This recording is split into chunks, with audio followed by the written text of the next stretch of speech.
जब प्रकृति मनुष्य को कुछ भी देने में भेदभाव नहीं करती तो हम कौन होते हैं? मनुष्य को ऊंच नीच के आधार पर बांटने वाले। इसलिए जातिगत भेदभाव किसी भी सभ्य समाज के लिए कलंक के समान है और इसका खात्मा बहुत जरूरी है, क्योंकि यह देश के विकास में बाधक है। नमस्कार दोस्तों, अगर आप भी जातिगत भेदभाव या ऊंच नीच से ग्रसित हैं तो आज हमारे इस कहानी के माध्यम से आपको ये जरूर पता चल जाएगा कि जातिगत भेदभाव या ऊंच नीच हमारे वर्तमान समाज के विकास में एक अवरोध है। इससे हमारे समाज का पतन ही हुआ है। कहानी शुरू करने से पहले अगर आप हमारे चैनल पर नए हैं तो हमारे चैनल को जरूर सब्सक्राइब कर लें। तो चलिए कहानी शुरू करते हैं। एक बार बुद्ध अपने बिच्छू के साथ भिक्षाटन के लिए किसी गांव की तरफ जा रहे थे। तभी अचानक बुद्ध के पैरों में कांटा लग गया। कांटा इतना तीक्ष्ण था कि चुभते ही रक्त की धार निकलने लगी। बुद्ध के बिच्छू ने रक्त को रोकने के लिए एक कपड़ा फाड़कर बुद्ध के पैरों पर बांध दिया। इस घटना को कुछ लोग देख रहे थे जो कि बुद्ध से ईर्ष्या करते थे। उन्होंने बुद्ध से कहा कि हम तो तुम्हें परम ज्ञानी समझते थे, लेकिन दर्द को तुम भी सहन नहीं कर सकते हो। तुम पाखंडी हो और ये हमने सिद्ध कर दिया। ये कांटे हमने ही बिछाए। इस गांव में तुम्हारा स्वागत नहीं, तिरस्कार होगा। इस गांव में तुमको कोई भिक्षा नहीं मिलेगी। बुद्ध ने उन लोगों से अनुरोध किया कि कृपया करके मुझे इस गांव से भिक्षा लेने दो। बुद्ध के श्रद्धालुओं ने बुद्ध का उपहास बनाते हुए कहा कि अगर तुम्हें भिक्षाटन के लिए इस गांव में आना है तो तुम्हें अपने रक्त की बलिदानी देनी होगी। तुमको इस कांटों के रास्ते से गुजरना होगा।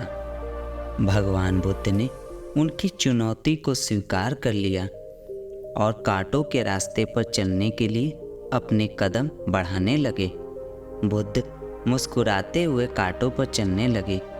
बुद्ध के साहस को देखकर गांव वाले चकित रह गए। कुछ लोगों की आंखें फटी की फटी रह गईं।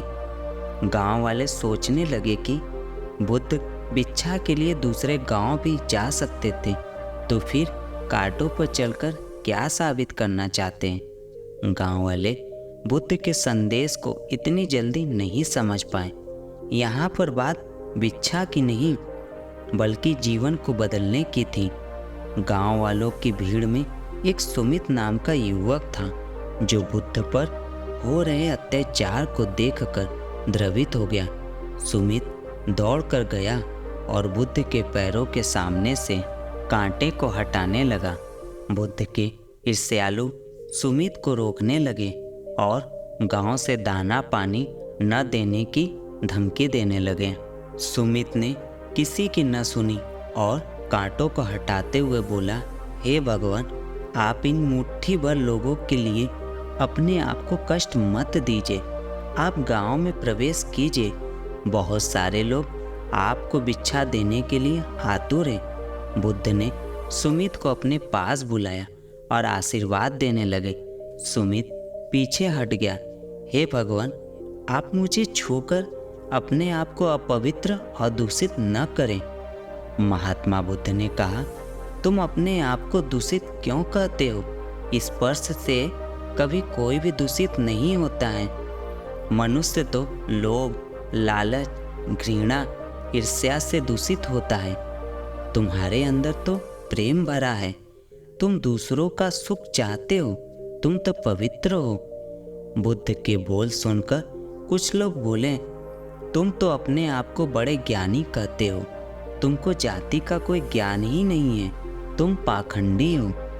बुद्ध बड़े ही शांत स्वभाव से कहते हैं, मानव से मानव की मानवता छीनना पाखंडी की निशानी है।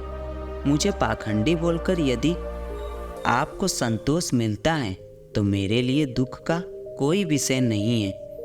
कुछ लोग बुद्ध पर बरस पड़े, परंतु यह तो धर्मशास्त्र है, फिर यह पाखंड कैसे हुआ?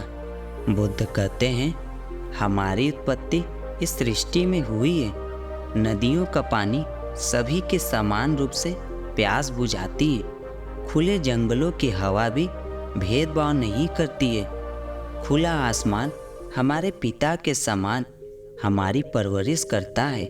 सृष्टिकर्ता ने भी कोई भेदभाव नहीं किया है। फिर हम इंसान कौन होते हैं भेदभाव करने वाले? मानव में भेद करके अपने संबंधों को बिगाड़ता है। बुद्ध के वचन के बाद कुछ लोग कहते हैं, अगर आप इतना ही कहते हैं तो सुमित को अपना बिच्छू क्यों नहीं बना लेते हैं? बुद्ध ने कहा कि अच्छा सुझाव है। अगर सुमित तुम चाहते हो तो तुम मेरा बिच्छू बन सकते हो। बुद्ध के आमंत्रण पर सुमित पहला नीच जाति का बौद्ध बिच्छू बनता है। इस पूरे विवरण में केवल सुमित का ही जीवन नहीं बदला, अपितु शेष सभी लोगों का भी जीवन रूपांतरित हुआ। इस कहानी के माध्यम से यह बताया गया है कि मानवता के भेदभाव को त्याग करके हम सभी को एक दूसरे के साथ मिलजुल कर जीने की आवश्यकता है। धार्मिक और सामाजिक उद्देश्यों की पूर्ति के लिए हम सबको जातिगत भेदभाव या ऊंच नीच का त्याग करना चाहिए। यही असली में मानवता है। दोस्तों, आज की यह कहानी आपको कैसी लगी? कृपया मुझे कमेंट करके ज़रूर बताएं। और अगर आपको यह कहानी पसंद आई है तो अपने दोस्तों को ज़रूर शेयर करें। इसी तरह की मोटिवेशनल कहानियों के लिए हमारे चैनल को ज़रूर सब्सक्राइब कर लें। अपना बहुमूल्य समय देने के लिए धन्यवाद।